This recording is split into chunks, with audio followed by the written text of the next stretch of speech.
The first time she saw the beds, she thought it was a trick. The train had finally stopped in the grey light before dawn, somewhere in the interior of the United States, far from the Pacific she had crossed under blackout and barbed wire. The guards called for them to stand, to take their small bundles, to form two lines. The women obeyed mechanically.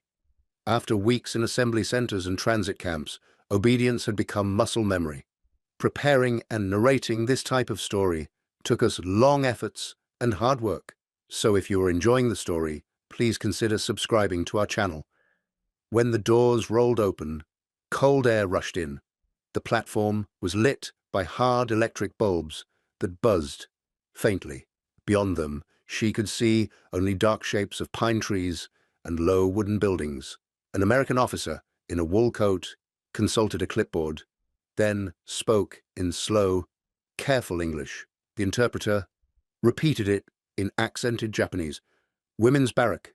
This way. Walk, do not run. You will be registered and given assignments later." Her name was Tanaka Aiko, 30 years old, born in Osaka, a seamstress by trade. On the forms the Americans used, she was female enemy alien, arrested in Honolulu after the war began and held first at Sand Island, then Honolulu, then placed on this train when the authorities decided to move a group of high-risk women to the mainland. She knew only that each move had taken her further from home. They marched across packed earth toward a long, low building with a number stenciled over the door. Snow, real snow, lay in ragged strips along the fence lines, grey with mud. She had never seen snow before. Leaving Japan, Honolulu had been all sun and salt and hibiscus. This place smelled of coal smoke, pine sap, and something she could not name. Inside the barrack, it was warmer, the air thick with dry wood and the faint sourness of many bodies. A single bulb hung from the rafters, throwing light over two long rows of wooden frames, each topped by a rectangle of something pale. For a moment, she did not understand what she was seeing. The interpreter spoke again. "2 women per bunk. Take the next empty one. Do not fight over places." Only then did the word form in her mind. Beds, actual beds, wooden frames, mattresses, stuffed with cotton or straw. At the foot of each lay a folded rectangle of thick wool, and on top of it, something impossibly white. Blankets, sheets. For 3 seconds, the room was absolutely still. No one moved toward them. In Aiko's mind, the logic was simple and brutal. Comfortable beds were not for prisoners. Comfortable beds were for people the state wanted to keep alive for a long time. Prisoners were not kept alive. Not in war like this. Not after what the newspapers had shown. Burning ships at Pearl Harbor, maps painted red, rumors of spies and saboteurs. Beds and blankets had to mean something else.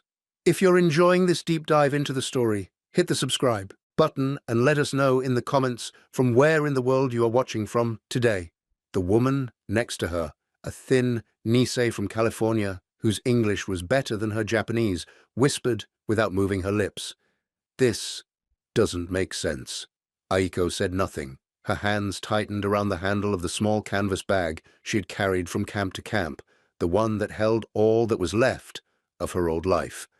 A photograph of her parents in Osaka, a pair of sewing shears the guards had already taken once and then returned after cutting off the blades, a child's kimono folded so many times the creases had become permanent.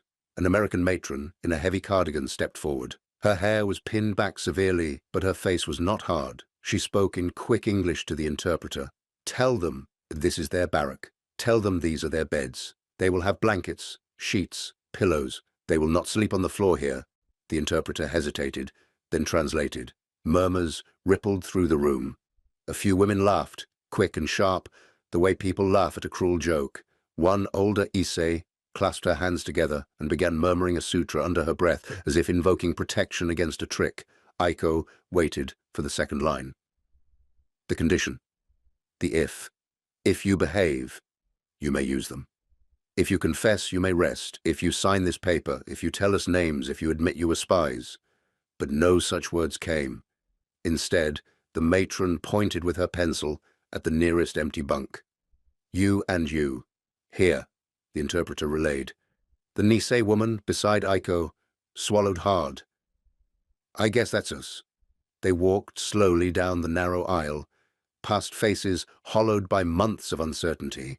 Some women clutched infants, others supported elderly mothers whose hair had gone white in the year since Executive Order 9066 had turned West Coast families into evacuees and then into prisoners behind barbed wire. They had been removal orders, assembly centers, horse stalls at Santa Anita, then long train rides with the window shades pulled down. Always harsher, always worse. Beds and blankets did not fit that pattern. At their assigned bunk, Aiko set down her bag and stared. The mattress dipped slightly when she pressed it with her fingers. It was not soft, but it was far from the raw wooden floor she had shared with dozens of others on Sand Island, where the wind drove salt through every crack and the cots had been so close that if one woman turned in her sleep, the whole row shifted. On top of the mattress lay a single flat pillow and 2 folded blankets, army issue, coarse wool, smelling faintly of naphthalene. Between them was the sheet, white enough to show every speck of dust. Her first thought was that it was too clean. Her second was that there had to be a catch.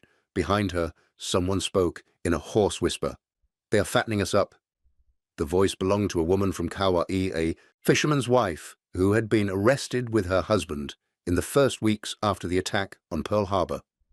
Aiko had met her at Honouliuli, in the deep gulch where rainwater pooled and mosquitoes thrived. There, the mattresses had been thin and the blankets few. Why would they give us such things? The woman muttered. They will take them away again. Better not get used to them. Aiko wanted to agree. It would have been easier. Cynicism was armor. But there was something stubborn in her, a seamstress's eye for material things.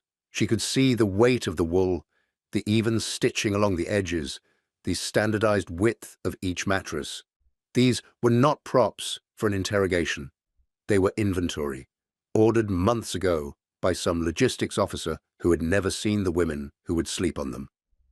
Because of the convention, murmured the Nisei woman beside her. Aiko turned. What convention? The Geneva one, the younger woman said in halting Japanese, groping for the right words. About prisoners. My brother talked about it before. He said America signed it. We are not supposed to be here, but maybe they still follow the rules. Geneva. It was not a word that had ever mattered in Osaka, where Aiko's life had been divided into simple categories: work hours and sleep hours, fabric and thread, rent due and wages overdue. Since boarding the migrant ship to Hawaii in 1938, her world had shrunk further into piecework and remittances, gossip in the tenement yards, the Catholic mission where she practiced hymns in a language she only half understood. International law had never entered that narrow life. Yet here, in the interior of the enemy's country, it had given her a bed. The matron clapped her hands once. Put your things down. You can wash before breakfast. There will be a schedule. Her voice, through the interpreter, was brisk but not cruel. One by one, the women began to move. Some knelt beside the beds as if before an altar. Others smoothed the sheets with tentative fingers, waiting for the guards to shout that they had done it wrong. No shout came, only the rustle of fabric, the creak of wooden frames, and the soft, incredulous exhalations of people whose bodies had forgotten what it felt like to be invited to rest. Aiko loosened her grip on her bag and sat carefully on the lower bunk. The mattress compressed under her weight. The sensation was so strange. It was almost frightening. After months of concrete and splintered planks, her muscles braced for the cold hardness that never came. It was not comfort. Not exactly. But it was not deliberate discomfort either. That was enough to make her throat tighten. She remembered the sea crossing from Honolulu weeks earlier. The SS Lurline's hold had been converted into a makeshift dormitory. 200 women had slept in bunks, stacked 3 high, canvas slings that sagged under the weight of fatigue. The air had been thick with seasickness and fear. They had been given blankets, but no sheets. Guards had barked orders, and the rumors had lain heavier than the blankets themselves, that they were being exchanged for American civilians held in Japan, that they would be traded at some port in Asia, that they were being taken to a camp so remote they would never leave it again. On that ship, Aiko had practiced the art of not believing in tomorrow. It was easier to think only as far as the next roll call, the next ladle of watery soup. Now, sitting on a bed with real blankets under her hands, she felt tomorrow push its way back into her thoughts, whether she wanted it or not. The Nisei woman introduced herself quietly. "My name is Kyoko, from Fresno. Before all this, I was in nursing school." Aiko nodded. "Tanaka Aiko, from Osaka, but I came from Honolulu." "You speak good Japanese," Kyoko said, a little shyly. "Better than mine." "I had no English when I came," Aiko replied. "I learned some in Hawaii, enough to buy fish and argue with landlords. That is all." Kyoko managed a brief smile. "Maybe that is all we need here, too." The door at the far end of the barrack opened again. A young military police corporal stepped in, stamping snow off his boots. His uniform was too large, as if it had belonged to an older brother. He glanced at the rows of bunks, his gaze skipping quickly past the women's faces. When he spoke, his voice was matter-of-fact. 10 minutes to the washroom, then breakfast. Line up outside." The interpreter translated. Washroom. Aiko's stomach clenched with an old dread. Sanitary arrangements had been the measure of every camp so far. At Sand Island, the latrines had been exposed and crude, the seawater constantly threatening to flood them. At Honolulu, the toilets had been in separate shacks, the stench heavy in the humid air, the water often rationed. Here, as they filed outside, she saw a long, low building with steam curling from vents in the roof. Inside were rows of porcelain sinks, faucets that ran when turned, showerheads mounted along tiled walls. The floor sloped toward drains instead of toward the sea. It was not luxurious, no camp was, but it was functional, deliberately built. The first woman to turn a faucet yelped as cold water splashed her hands. Then she laughed, high and disbelieving. "It works." They washed quickly, conscious of time. Aiko cupped the water to her face and felt it slice away the crust of travel. In the cloudy mirror above the sink, she saw someone who looked older than 30, cheeks hollowed, hair escaping its knot, eyes that had learned too much in too little time. When the whistle blew, they lined up again and marched to the mess hall. Here, too, the shock lay in the ordinary. Tables, long and scrubbed, benches, metal trays, the smell of something with fat in it. Oatmeal, perhaps, or powdered eggs. Aiko had grown up on rice and miso soup. Fish, when the household budget allowed. In Honolulu, rationing had already tightened by 1942.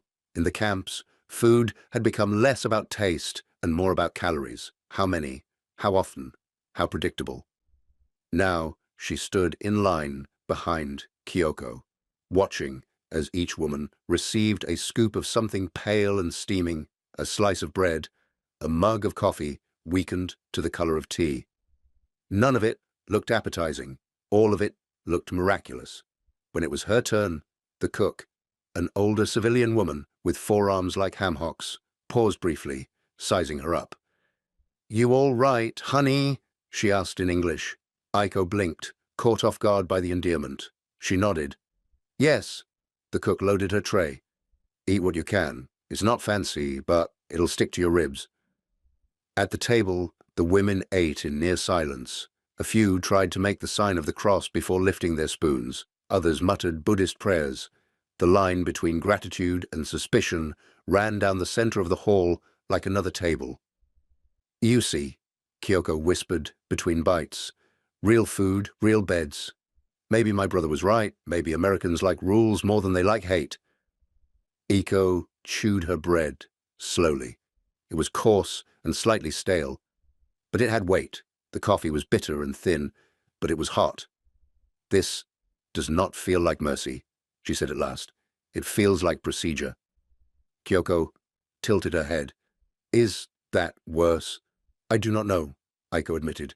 "But if it is procedure, it means it will not vanish tomorrow. They will not take the beds away for fun. They will not decide to feed us nothing because they woke up angry."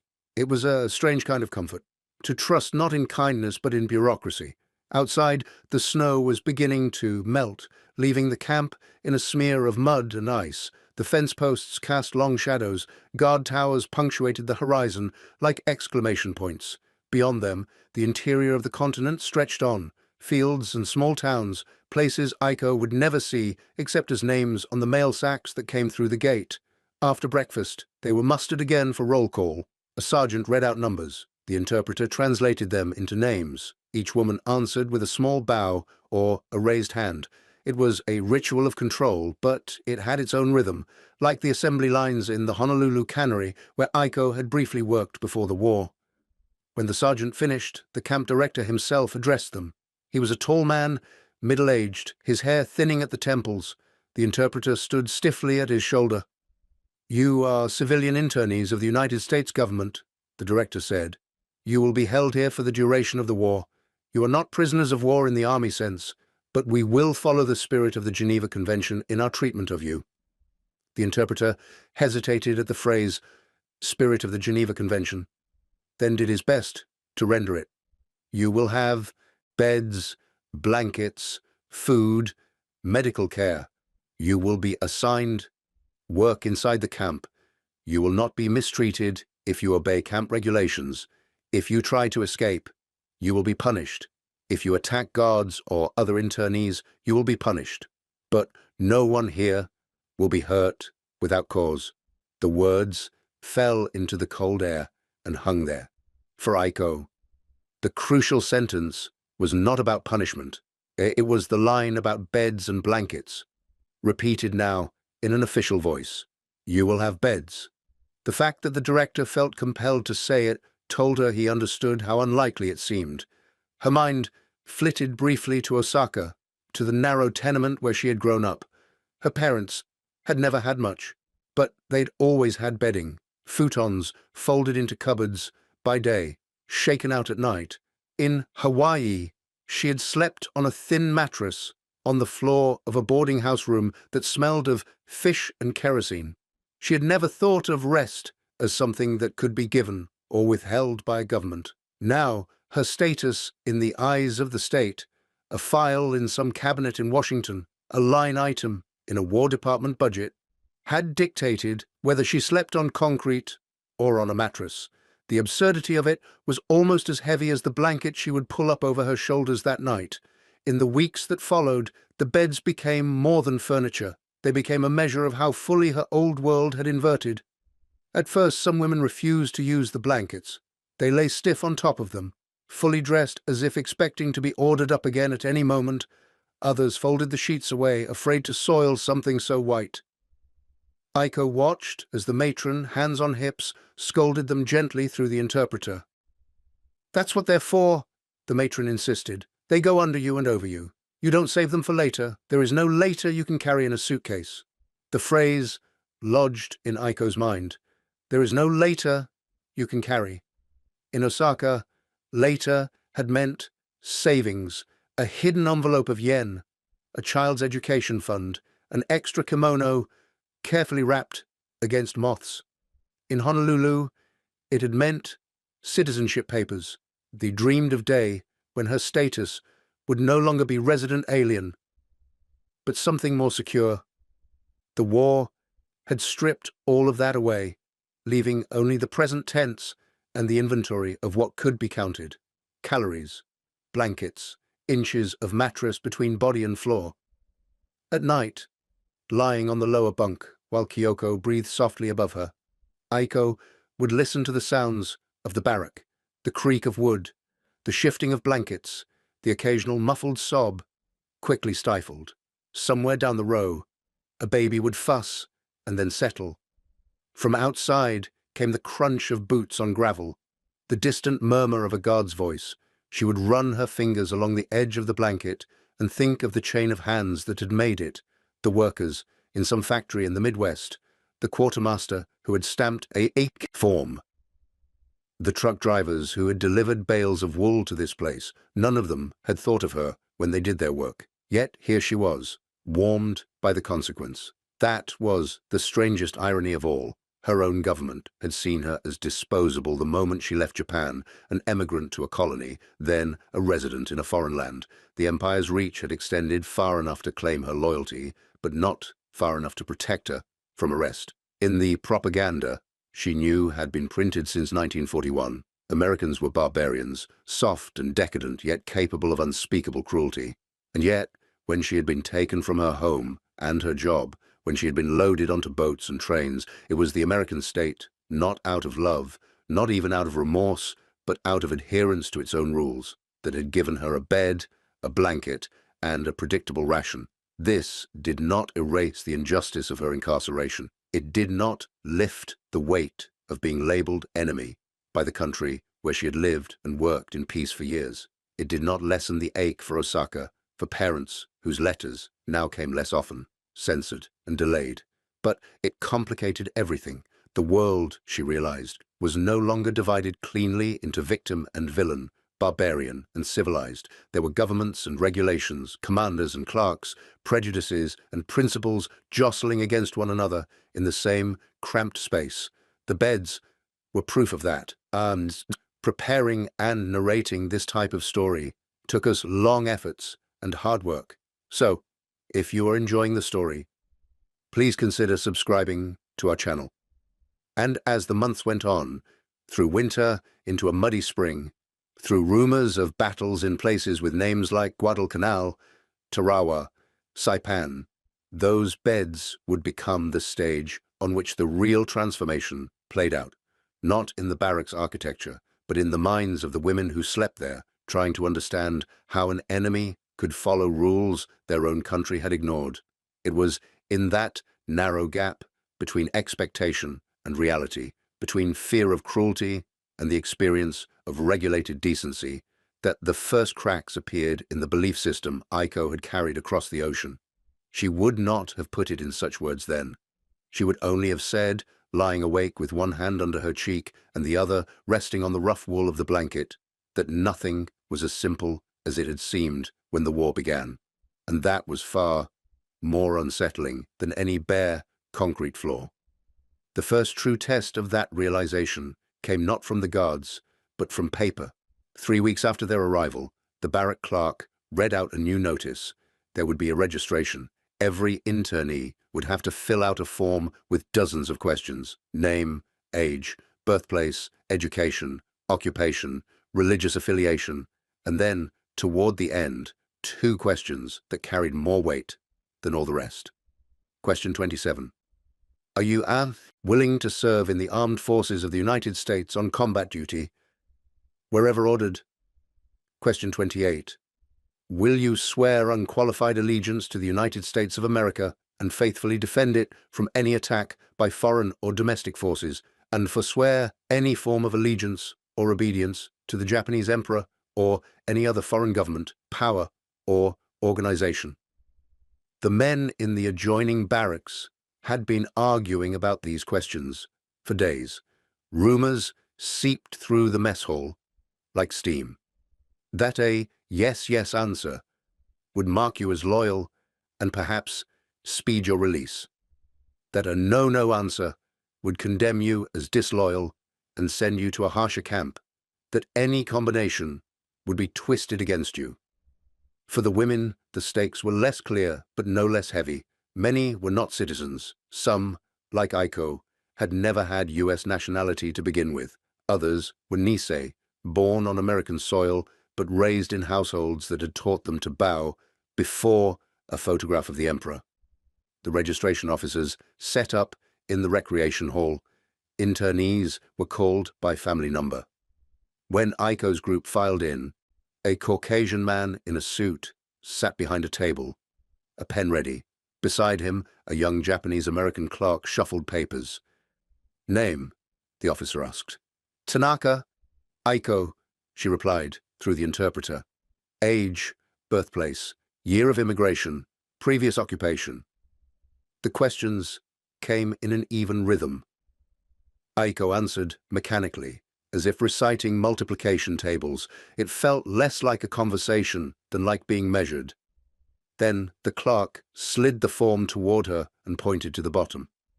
These last 2, he said quietly in Japanese, his eyes not quite meeting hers. You must answer them as well. He did not explain. He did not need to. By now, everyone in camp had memorized the wording. Aiko stared at the printed sentences. Her understanding of English was good enough to catch the key phrases. Unqualified allegiance. Forswear any form of allegiance to the Japanese emperor. In Osaka, she had never thought of the emperor as a political figure. He had been a distant presence, a portrait at school, a name on holiday calendars. In Hawaii, the emperor had been reduced to a symbol used in speeches, the subject of scorn in English newspapers. Now, in this hall, in the American interior, he existed as a single clause on a piece of paper that asked her to renounce him. The officer watched her, his expression bored, but not unfriendly. You understand the questions? He asked. The clerk translated. Some, she said. He leaned back slightly.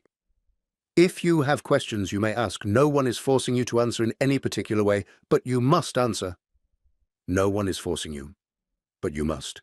That, she thought, was the essence of power. Kyoko, called ahead of her, had already signed.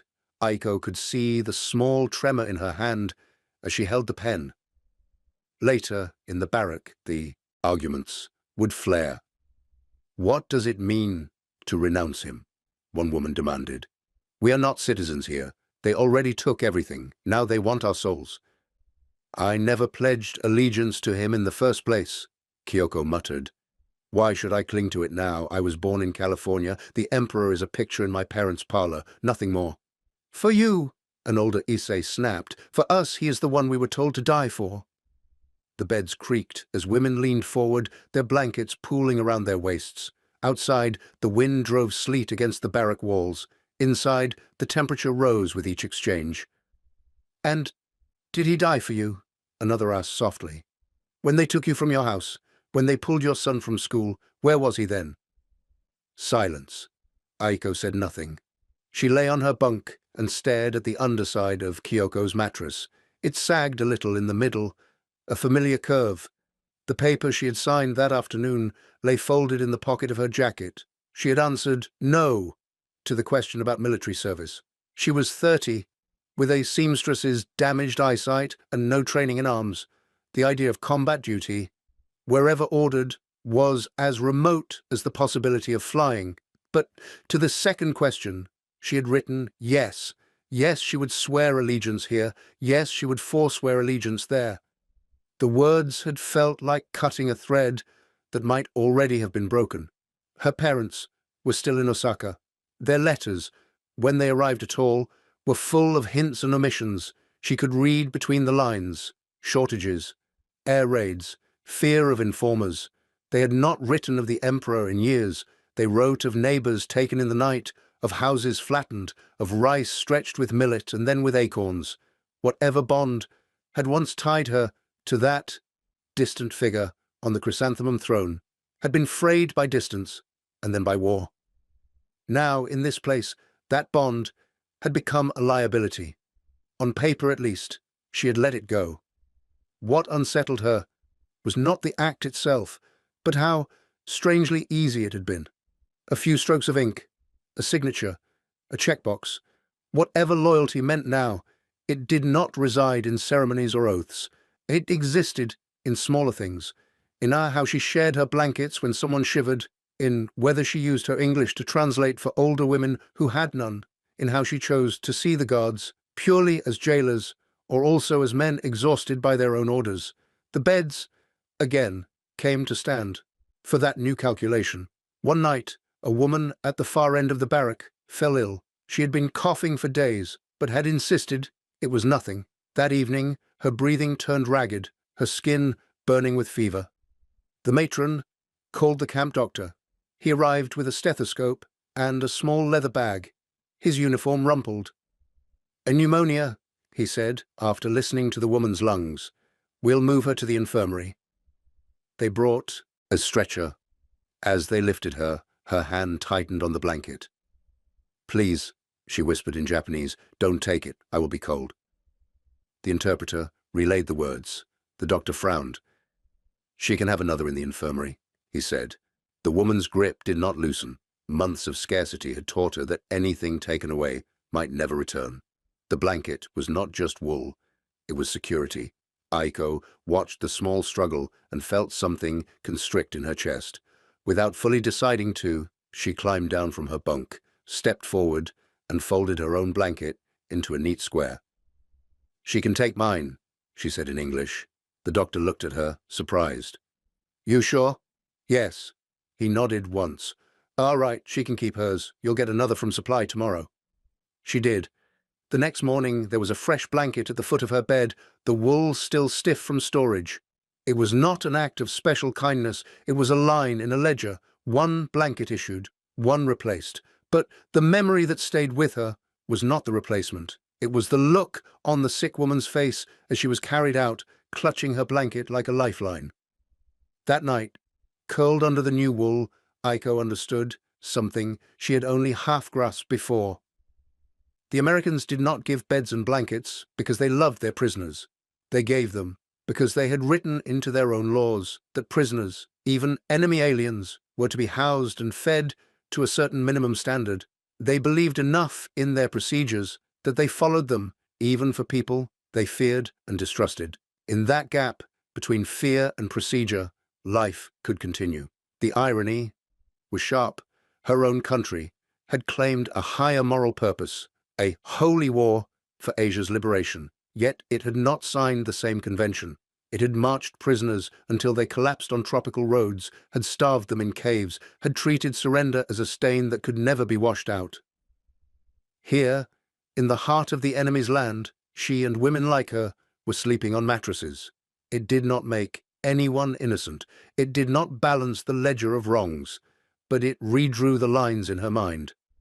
In the second winter of her incarceration, a storm blew in from the plains. The temperature dropped abruptly. Snow fell in thick sheets, muffling the camp. The barrack stoves clanged as orderlies shoveled in more coal. Frost formed delicate ferns on the inside of the window panes. That night, as the wind howled, Aiko lay under both blankets, her knees drawn up, and remembered a different cold. Osaka, 1928. She had been a girl then, smaller than the futon she shared with her younger brother. Their tenement had no insulation. In January, the breath of everyone in the room rose in little puffs. Her father had stayed late at the dye works that week, hoping for overtime pay. Her mother had wrapped the children in every scrap of bedding they owned, then sat by the brazier, sewing. They had been free then, poor but free. Yet the cold had been worse than this. Now she was imprisoned, but warmer. Freedom, she thought, was not a single condition. It was a mixture of things: movement, safety, dignity, the right to decide when to wake and when to sleep, the right to own more than what could be carried in one bag. Here, she had lost movement, but gained a cruel new kind of safety. Safety from bombs, from hunger, from the worst whims of officials who believed in a system more than they believed in revenge. The beds and blankets were not symbols of generosity so much as evidence of how far the machinery of a modern state could extend, even into the lives of those it had fenced off. For the Japanese women in that barrack, understanding this did not mean forgetting the insult of their imprisonment. It meant adjusting the lens through which they saw the war. By the time rumors of surrender began, faint at first like static on the radio, the blankets had worn thin in places, the mattresses had developed hollows that fit their bodies. New arrivals could look at them and see only the outline of captivity. For Aiko, they had become something else as well.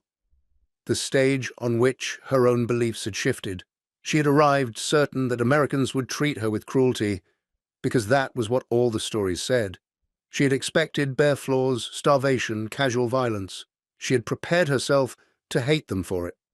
Instead, she had been confronted with a bewildering mix of prejudice and procedure, suspicion and structure. Beds, blankets, vaccinations, dental checks, school lessons for the children, a small library of English books, all inside a barbed wire fence patrolled by men with rifles. It was the combination that unsettled her.